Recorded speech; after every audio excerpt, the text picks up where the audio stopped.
Hi friends, എല്ലാവർക്കും one clip PSC YouTube ചാനലിലേക്ക് സ്വാഗതം. PSC ഏറ്റവും പുതിയ ഫൈനൽ ആൻസർ കീ നിലവിൽ പുറത്തുവിട്ടിരിക്കുകയാണ്. പത്തനംതിട്ട, തൃശ്ശൂർ, കാസർഗോഡ് യാതൊരു വിധത്തിലുള്ള പാർഷ്വാലിറ്റിയും കാണിച്ചിട്ടില്ല. മറ്റുള്ള ജില്ലകളിൽ ചെയ്ത പോലെ തന്നെ 6 ചോദ്യങ്ങൾ എടുത്ത് കളഞ്ഞിട്ടുണ്ട്. അതിൻ്റെ അകത്ത് 4 ചോദ്യങ്ങളാണ് ഡിലീഷനും, അതേപോലെ 2 ചോദ്യങ്ങൾ ക്യാൻസലേഷനുമായിട്ട് പോയിട്ടുണ്ട്. എത്ര പറഞ്ഞാലും എന്തൊക്കെ ചെയ്താലും ഞാൻ നന്നാവത്തില്ല എന്നുള്ളത് അങ്ങ് ശപഥം ചെയ്താണ് ഇറങ്ങി തിരിച്ചിരിക്കുന്നത്. പിന്നെ ദൈവത്തിന്റെ സഹായം കൊണ്ട് ബാക്കിയുള്ള ജില്ലക്കാർക്കൊന്നും യാതൊരുവിധ പരിഭവവും ഉണ്ടാക്കാതെ തന്നെയാണ് ഈ പറയുന്ന 6 ചോദ്യങ്ങൾ വെറുതെ എടുത്ത് മാറ്റിയിരിക്കുന്നത്. ഒന്നുകിൽ എന്ത് ചെയ്യുക, 100 ചോദ്യങ്ങൾ ഇടുക, ആ 100 ചോദ്യങ്ങൾക്കും ഉത്തരങ്ങൾ ഇടുക. അല്ലെങ്കിൽ എന്ത് ചെയ്യുക, ഈ പറയുന്ന പരിപാടി മറ്റാരെങ്കിലും വേണ്ടി കൊടുക്കുക. എപ്പോഴും PSC പറയുന്ന ഒരു കാര്യമാണ്, എന്താണ്, ഈ പറയുന്ന ചോദ്യപേപ്പറുകൾ എന്താണ്, പക്ക കോൺഫിഡൻഷ്യൽ ആണ്. ഇത് എന്താണ്, പല അധ്യാപകരും കൂടി തയ്യാറാക്കിയതിന് ശേഷം അവസാനമാണ് ഇത് എന്ത് ചെയ്യുന്നത്, നിലവിൽ ഉദ്യോഗാർത്ഥികളുടെ കയ്യിൽ എത്തുമ്പോഴാണ് അവരും ഈ ഒരു ക്വസ്റ്റ്യൻ പേപ്പർ കാണുന്നത് എന്നുള്ളതാണ്. അപ്പോൾ ഈ തയ്യാറാക്കുന്ന ആളുകൾ കുറച്ചൊക്കെ ശ്രദ്ധിക്കുകയാണെങ്കിൽ ചിലപ്പോൾ 100 ചോദ്യങ്ങളും തെറ്റാതെ തന്നെ ചെയ്യാനായിട്ട് അവർക്ക് പറ്റുന്നതാണ്. എന്താണ് ഇവിടെ നടക്കുന്നതെന്ന് അറിയത്തില്ല. ശങ്കരൻ അഗൈൻ സെയിം കോക്കനട്രി, ഒരു മാറ്റവുമില്ലാതെ വീണ്ടും എന്ത് ചെയ്യാണ്, ഇങ്ങനെ തന്നെ തുടരുകയാണ്. അപ്പോൾ 6 ചോദ്യങ്ങളാണ് നിലവിൽ പോയിരിക്കുന്നത്. പാവപ്പെട്ട ഉദ്യോഗാർത്ഥികൾക്ക് 100 മാർക്കിലൊന്നും ഇനി ജന്മത്ത് എക്സാം എഴുതാൻ പറ്റുമെന്ന് തോന്നുന്നില്ല. കാരണം എന്താണ്, ഓരോ ജില്ലയിലെ എക്സാം കഴിയുമ്പോഴും ഫൈനൽ ആൻസർ കീ പുറത്തു വിടുമ്പോൾ 5ഉം 6ഉം 7ഉം 8ഉം 9ഉം 10ഉം അങ്ങനെ അങ്ങ് പോയിക്കൊണ്ടിരിക്കുകയാണ്.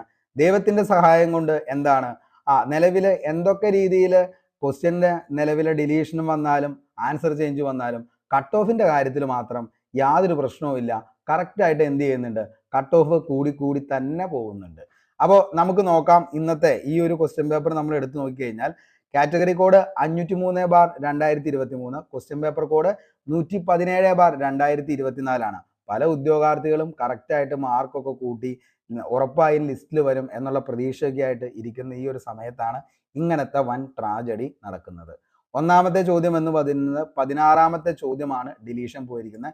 നമുക്ക് ജസ്റ്റ് ഒന്ന് നോക്കാം. 16ാമത്തെ ചോദ്യം എന്ന് പറയുന്നത് ഈ ചോദ്യമാണ്, ഇന്ത്യയിൽ GDP കണക്കാക്കുന്നത് ആരാണ്? ആ ഒരു ചോദ്യം എന്ത് ചെയ്തിരിക്കുകയാണ്, നിലവിൽ ഡിലീഷൻ പോയിരിക്കുകയാണ്. അടുത്ത് നമുക്ക് നോക്കാം ചോദ്യം ഏതാണെന്ന് ചോദിച്ചു കഴിഞ്ഞാൽ അടുത്തത് 23ാമത്തെ ചോദ്യമാണ്. ഓക്കെ, 23ാമത്തെ ചോദ്യം, ഇന്ത്യൻ ഉപരാഷ്ട്രപതി വൈസ് പ്രസിഡന്റിന്റെ തെരഞ്ഞെടുപ്പുമായി ബന്ധപ്പെട്ട് താഴെ പറയുന്നവയിൽ ശരിയായ പ്രസ്താവനകൾ ഏതെല്ലാം? എല്ലാ ചോദ്യങ്ങളും വളരെയധികം, അതായത് ആ ഒരു സിലബസിനോട് അത്രത്തോളം നീതി പുലർത്തുന്ന ചോദ്യങ്ങൾ തന്നെയാണ് എന്ത് ചെയ്യുന്നത്, ക്യാൻസൽ ചെയ്യുന്നതും ഡിലീഷൻ ചെയ്യുന്നതും. ഓക്കെ, അടുത്ത ആൻസർ ചേഞ്ച് വന്നിരിക്കുന്നത് 30ാമത്തെ ചോദ്യമാണ്. ജസ്റ്റ് ഒന്ന് നോക്കാം. നോക്കിയിട്ടും പ്രത്യേകിച്ച് കാര്യമൊന്നുമില്ല, ജസ്റ്റ് നോക്കാമെന്ന് മാത്രമേ ഉള്ളൂ. തെറ്റായ പ്രസ്താവനകൾ കണ്ടെത്തുക. കേരളത്തിൽ തൊഴിലുറപ്പ് പദ്ധതി ആദ്യമായി നടപ്പിലാക്കിയത് ഇടുക്കി, കാസർഗോഡ് ജില്ലകളിലാണ്. തൊഴിലുറപ്പ് പദ്ധതി പ്രകാരമുള്ള പ്രവൃത്തികൾ ഏറ്റെടുത്ത് നടപ്പിലാക്കുന്നതിന് ചുമതല ഗ്രാമപഞ്ചായത്തുകൾക്ക്. തൊഴിലുറപ്പ് പദ്ധതിയുടെ മാതൃകയിൽ കേരളത്തിലെ നഗരസഭകളിലും കോർപ്പറേഷനുകളിലും നടപ്പിലാക്കിയ പദ്ധതിയാണ് അയ്യങ്കാളി ദേശീയ നഗര തൊഴിലുറപ്പ് പദ്ധതി. ഓക്കെ, വളരെ ഗംഭീരമാകുന്നുണ്ട്. നല്ല നല്ല ചോദ്യങ്ങളാണ് പുറത്താക്കുന്നുണ്ട്. അതങ്ങനെ തന്നെ പോട്ടെ, അല്ലാതെ ഇപ്പൊ എന്ത് ചെയ്യാൻ നമുക്ക് പറ്റും. 61ാമത്തെ ചോദ്യം നമുക്കൊന്ന് നോക്കാം. അതും എന്താണ്, നിലവിൽ പോയിരിക്കുകയാണ് 61ാമത്തെ ചോദ്യം.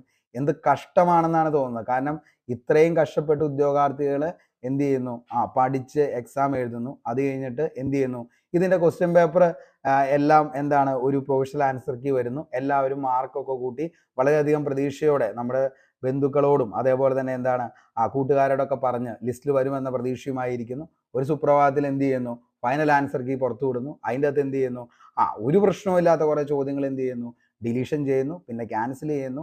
ഇതൊക്കെ ആരോട് പറയാൻ? താഴെ പറയുന്നവയിൽ ക്ലൗഡ് അടിസ്ഥാനമാക്കിയുള്ള സിസ്റ്റം ഏതാണ്? അതാണ് 61ാമത്തെ. ആ ഒരു ചോദ്യവും നിലവിൽ എന്ത് ചെയ്തിട്ടുണ്ട്, നിലവിൽ ഡിലീറ്റ് ചെയ്ത് കളഞ്ഞിട്ടുണ്ട്. അടുത്തത് 69ാമത്തെ ആണ്. അതെന്താണ് 69ാമത്തെ ചോദ്യം നോക്കാം. വിവരാവകാശ നിയമപ്രകാരം വിവരങ്ങൾ വെളിപ്പെടുത്താൻ അത് നിഷേധിക്കാവുന്നത് ആണ്. അതുമായി ബന്ധപ്പെട്ട പ്രസ്താവനയാണ്. അപ്പൊ അതും എന്ത് ചെയ്തിട്ടുണ്ട്, നിലവിൽ കളഞ്ഞിട്ടുണ്ട്. അടുത്തതാണ് 79ാമത്തെ ചോദ്യം കൂടി എന്ത് ചെയ്തിട്ടുണ്ട്, നിലവിൽ ഇതിൽ നിന്നും മാറ്റിയിട്ടുണ്ട്. ഓക്കെ, 79ാമത്തെ ഒറ്റയാൻ ഏത്? ആ ഒരു ചോദ്യം മാത്സിലെ എന്ത് ചെയ്തിട്ടുണ്ട്, മെന്റൽ എബിലിറ്റിയിലെ ചോദ്യമാണ്. അതും എന്ത് ചെയ്തിട്ടുണ്ട്, മാറ്റപ്പെടുത്തിയിട്ടുണ്ട്. PSC ഇത് ശരിക്കും പറഞ്ഞു കഴിഞ്ഞാൽ എന്തിനാണ് ഇങ്ങനെ ചെയ്യുന്നത് എന്നുള്ളത് അറിയത്തില്ല.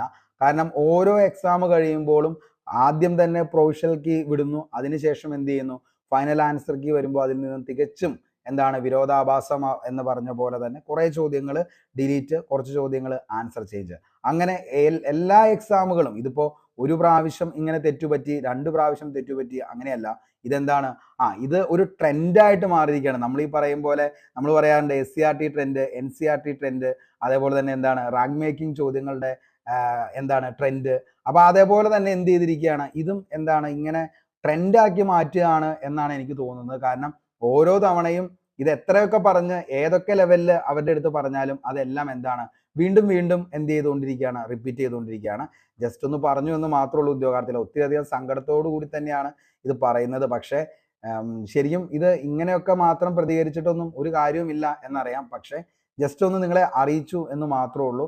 കാരണം എന്തൊക്കെ പറഞ്ഞു കഴിഞ്ഞാലും ഫൈനൽ ആൻസർ കീ എന്ന് പറയുന്നത് എന്താണ് PSC ഇടുമ്പോൾ അത് ഒന്നുകിൽ എന്ത് ചെയ്യണം, ആ ക്വസ്റ്റ്യൻ പേപ്പർ പക്ക പ്രൂഫ് റീഡ് ചെയ്ത് സെറ്റ് ചെയ്തതിന് ശേഷം മാത്രം ക്വസ്റ്റ്യൻ പേപ്പർ ഇടുക. അല്ലെങ്കിൽ എന്ത് ചെയ്യുക, അതിന് വ്യക്തമായിട്ടുള്ള ഒരു ആൻസർ ഉണ്ടോ എന്നതിന് അറിഞ്ഞതിന് ശേഷം മാത്രം ക്വസ്റ്റ്യൻ പേപ്പറുകൾ കാര്യങ്ങളൊക്കെ ചെയ്ത് റെഡിയാക്കി ഇടുക. കാരണം ഒത്തിരി ഉദ്യോഗാർത്ഥികളുടെ പ്രതീക്ഷകളും അവരുടെ സ്വപ്നങ്ങളുമാണ് എന്നേക്കുമായിട്ട് തല്ലിക്കെടുത്തുന്നത്. അപ്പോൾ അങ്ങനെ ഒരു പ്രവൃത്തിയിലേക്ക് പോവാതിരിക്കുക എന്ന് മാത്രമാണ് പറയാനുള്ളൂ. കാരണം എന്താണെന്ന് വെച്ച് കഴിഞ്ഞാൽ ഒത്തിരി സങ്കടത്തോടു കൂടി തന്നെയാണ് ഇത് പറയുന്നത്. കാരണം എത്രയോ പ്രാവശ്യം പല ആളുകളും പറഞ്ഞതും അതേപോലെ ചാനലുകളും എല്ലാം പറഞ്ഞതാണ്, അതേപോലെ തന്നെ പത്രമാധ്യമങ്ങളിലൊക്കെ വന്നതാണ്. പക്ഷേ അതിലൊന്നും ഒരു മാറ്റവും സംഭവിക്കുന്നില്ല. ഒത്തിരി വിഷമത്തോടെ ഇന്നത്തെ ഈ വീഡിയോ ഇവിടെ വെച്ച് വൈൻഡപ്പ് ചെയ്യാണ്. Signing off, Arun Kombanadan. Thank you.